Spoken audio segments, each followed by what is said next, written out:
Hey everybody, this is Braden. I just wanted to thank you back to my kitchen again.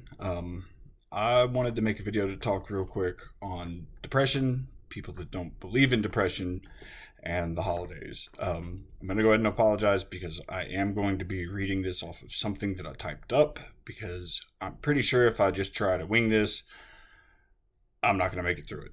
All right, so here goes. Depression, unbelievers, and the holidays.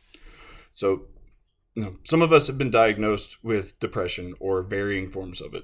Some of us are in denial that we even suffer from it, knowing what it is and refusing to admit it from either weakness or fear of judgment. I don't know why.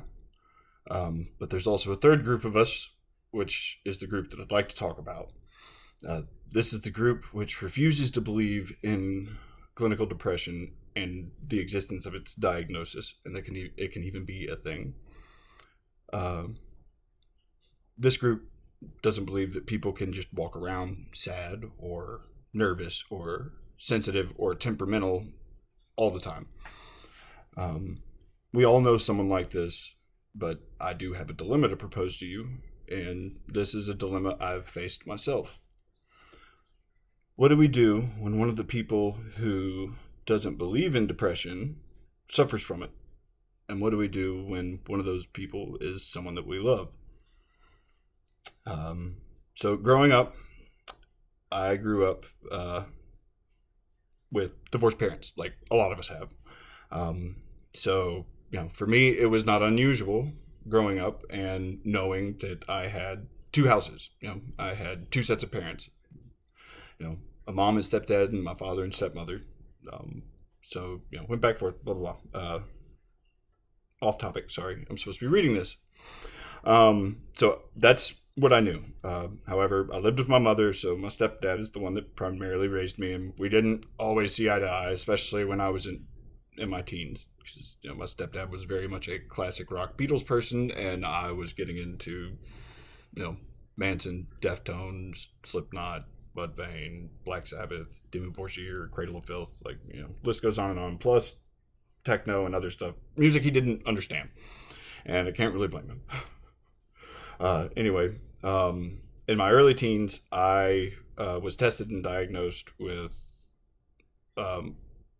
multiple diagnoses for mental health. Some of them were misdiagnoses, but one of the accurate ones was clinical depression. Now, upon receiving this diagnosis, my stepdad proceeded to tell me about how I just needed to pull myself up by my bootstraps. And at the time, I did think that it was probably the most cruel thing I'd ever heard while experiencing depression that had run so deep that suicidal thoughts and ideation were running through my head on a daily basis through high school. Another story. Anyway, but after a while, I did start buying into what he was saying, that's all I needed to do, and that's what I started telling myself. Fast forward to my late 20s, and my stepdad and I were getting along great. We were friendly. We enjoyed each other's company. We were bullshitting. We'd talk about life. We'd sit down, have beers. The kind of thing that you hope to grow up to have when you with your parents when you get older. And it sounds great, except for it wasn't. It was almost impossible to get him to spend time with family. Getting him to go out to dinner or to come over for dinner, even for Father's Day or his birthday, became a hassle and a chore and tedious. We would have to schedule it in advance, make sure that it wasn't with race, it didn't contend with racing or football or sports or anything. If it was at night, we had to make sure that we came to get him. He liked to use the excuse that he didn't know where he was going. He could go to the same place 1,000 times and say he just didn't know where he was going. So it became a hassle, but we tried to work with it. We saw some of the signs and decided to go ahead and, if you're going to make the excuses, we'll find a way to get you around family. But even sometimes that wouldn't work because he'd cancel on us at the last minute constantly. Birthdays for his grandchildren, birthdays for us, his birthday, like just random. Hey, we want to see you and feed you. He'd cancel. And so he spent most of his time at home alone, drinking, watching sports, or building models, or racing. Now, my stepdad had lived a hell of a life. Like he moved around because his parents worked with NASA. So he lived in New York for a while, lived in California, ended up in Texas until we finally ended up here. But before, his first marriage and his kids were born, he'd already lost his brother, his sister, and if I remember right, his stepdad too, who raised him.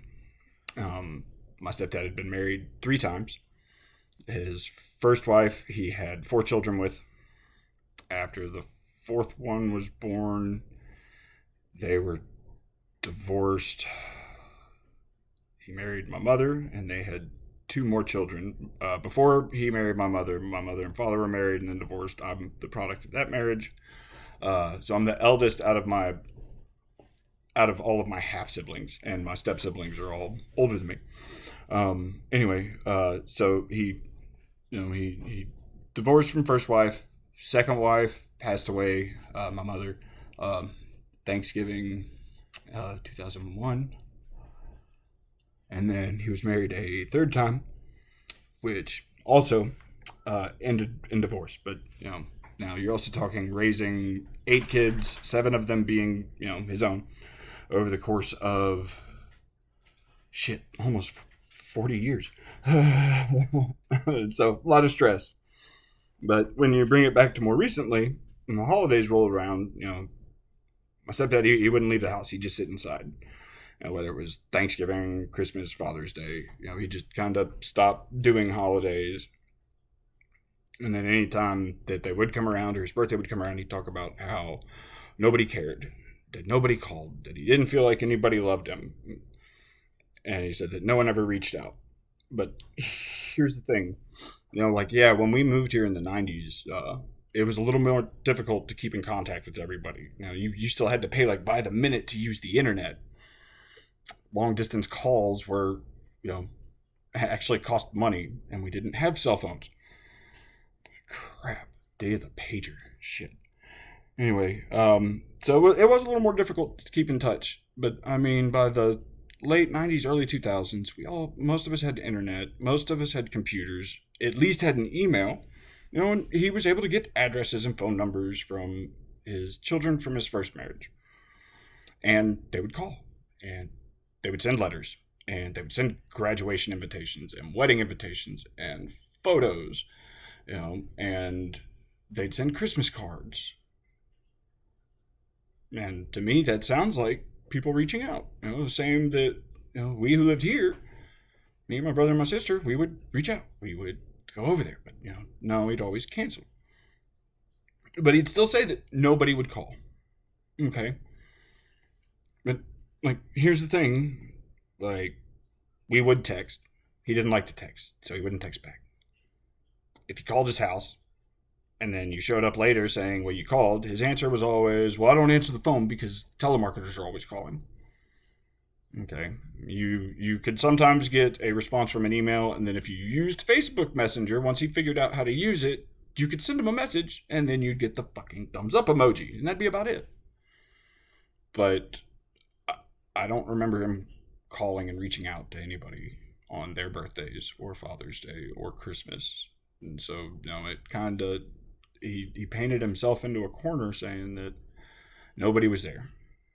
But we were all there, and we were all reaching out, and he was just pushing it aside. But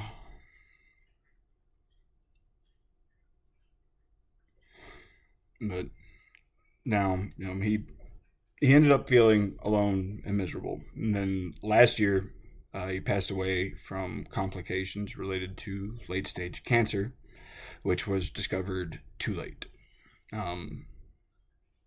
He died feeling like no one cared, but also told us that he didn't want to tell anybody that he was sick. But we knew he wanted people there, but then he'd tell us that he felt like a burden. He didn't want to be a problem for anybody. He was always apologizing to me for having to take him to his doctor's appointments, and it's like, Why are you apologizing for this? This is what family does. We take care of each other in these times. But, still felt like a burden. And he was scared. I'd only ever seen him cry once before. Oh, shit.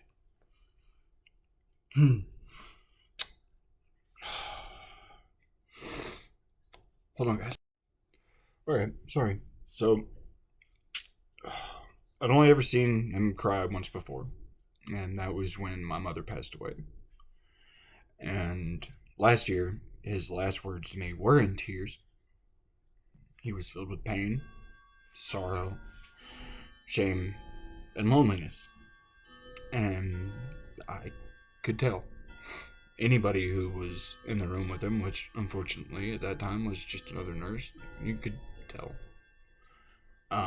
Now, I'd recognize that he'd been depressed for my entire childhood.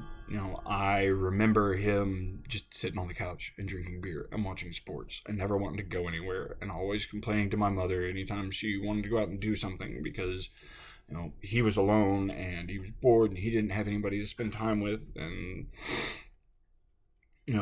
I didn't recognize any of this until I was an adult. And then I started getting angry that he was always making these excuses like this that was causing him to miss out on time with his children and his grandchildren, And he was talking about how he was miserable, but he was pushing everybody away.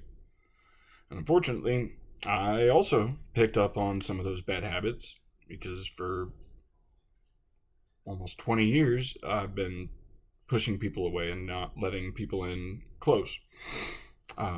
I've spent pretty much 2 decades shutting myself in my house or apartment and shutting everyone else and everything else out in order to keep myself safe.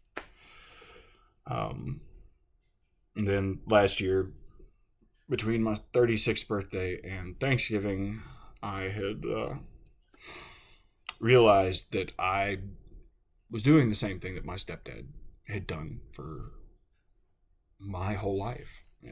I was keeping everybody at a distance. I was complaining about how miserable I was and how lonely I was when yes, I would text my friends back, and I might text them every now and then, but I'm shitty about staying connected with people. I know I am. I use the same excuse. I don't want to be a burden. I don't want to bother anybody. And I think all of us do it. We think that our friends or our family, that we may be a hindrance if we want to spend time with them. When I'd probably say it's a fair bet that, they might actually want to see us. But since I realized that, I've been trying to work on me, and it is a work in progress, hence all of this crazy nonsense, which I'm currently doing. But it does hurt me to say these things about a man that shit. So it hurts me to say these things about a man I loved and respected so much. A man I wish I could have enjoyed more of his life, but allowed life's pain to swallow him and diminish him into nothingness. Now, holidays are hard for you. They are for me too, so you're not alone there. If you know someone who shuts themselves down like this or locks themselves away and talks about how they don't want to be a burden, I know those people too. I'm guilty of being one of those people. Those are the people we need to try to get it into their thick skulls. I'm working on it with my own damn skull, but these are the ones we need to try to reach out to and show, like, hey, like, we know it sucks, but you will eventually be okay. And you will most likely be stronger for it. If you struggle with people who don't believe in your diagnosis or who don't believe what your reality is like to you or what your doctors say, well, me too. Like, I've been one. I am one. I know them. You're not alone there either. But, life life's hard, and it's supposed to be. Because if it wasn't hard, we wouldn't be able to truly appreciate like the great things that happen. Childbirth, weddings. I mean, hell, for some people, divorces. I mean, just all of it. But because it is hard, that is why we need to extend a hand.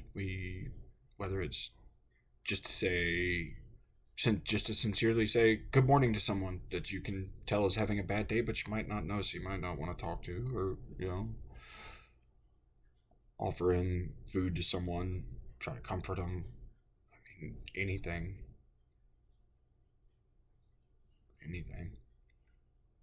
Anyway, thank you guys.